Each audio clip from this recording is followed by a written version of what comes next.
नमस्कार दोस्तों। आप लोग अच्छे होंगे।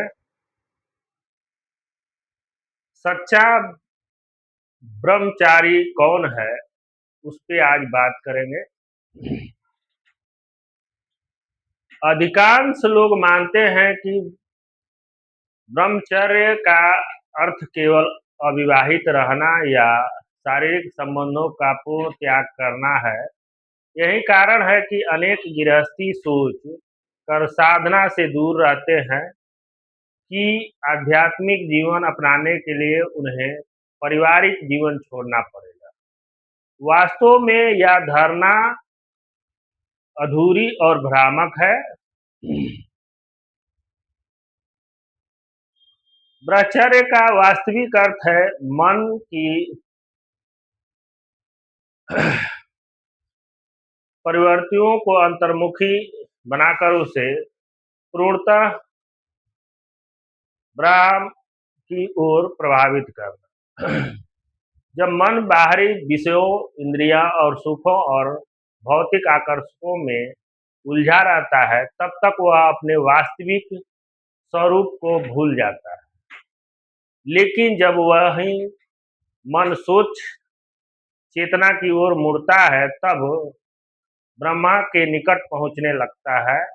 यही आश्चर्य का ब्रह्मचार्य का सार है। सृष्टि का स्थूल रूप वही है जिसे वह अपनी इंद्रियों से देखते हैं, सुनते हैं और अनुभव करते हैं। जबकि मन सृष्टि का सूक्ष्म पक्ष है। प्राकृतिक प्रभाव से मन धीरे धीरे स्थूल विषयों की ओर आकर्षित हो जाता है। परिणाम स्वरूप व्यक्ति का अधिकांश समय भौतिक वस्तुओं, इच्छाओं और आसक्तियों में बीतने लगते हैं। आध्यात्मिक मुक्ति का अर्थ है मन को प्रकृति के इस प्रभाव से मुक्त कर पुनः सूक्ष्मता की ओर ले जाना।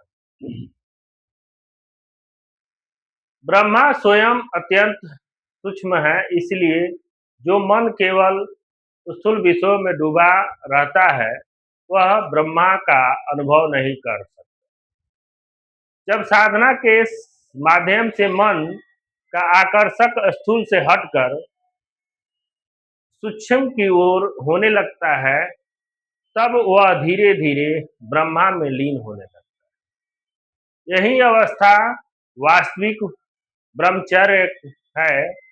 सच्चा ब्रह्मचारी वह नहीं जिससे केवल शारीरिक संयम अपनाया हो, बल्कि वह जिसका मन निरंतर ब्रह्म में स्थिर रहता है। उसकी चेतना हम बाहरी आकर्षण से प्रभावित नहीं होती। यह चीज स्थिति किसी बाहरी नियम से नहीं, बल्कि निश्चित साधन से प्राप्त होती है। सामान्यतः लोग केवल काम पर विजय को ब्रह्मचर्य मान लेते हैं, जबकि दर्शन के अनुसार के भीतर 6 शत्रु हैं: काम, क्रोध, मोह, मद, मात्सर्य का तथा 8 प्रबंधन कार्य करते हैं। ये सभी मन को बाहर की ओर खींचने वाली शक्तियां और सामूहिक रूप से माया कहलाती है।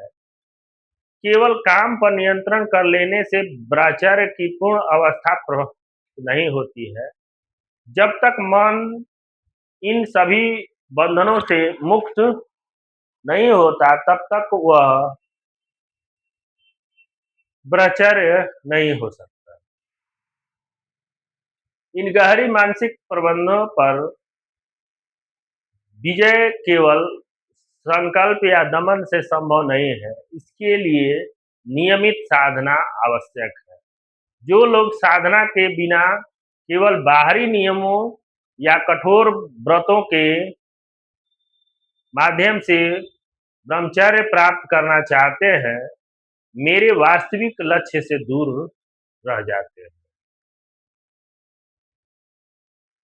आज हम लोग इस चैप्टर पर इतना ही बात करेंगे। अब अगले वीडियो में मिलेंगे। धन्यवाद।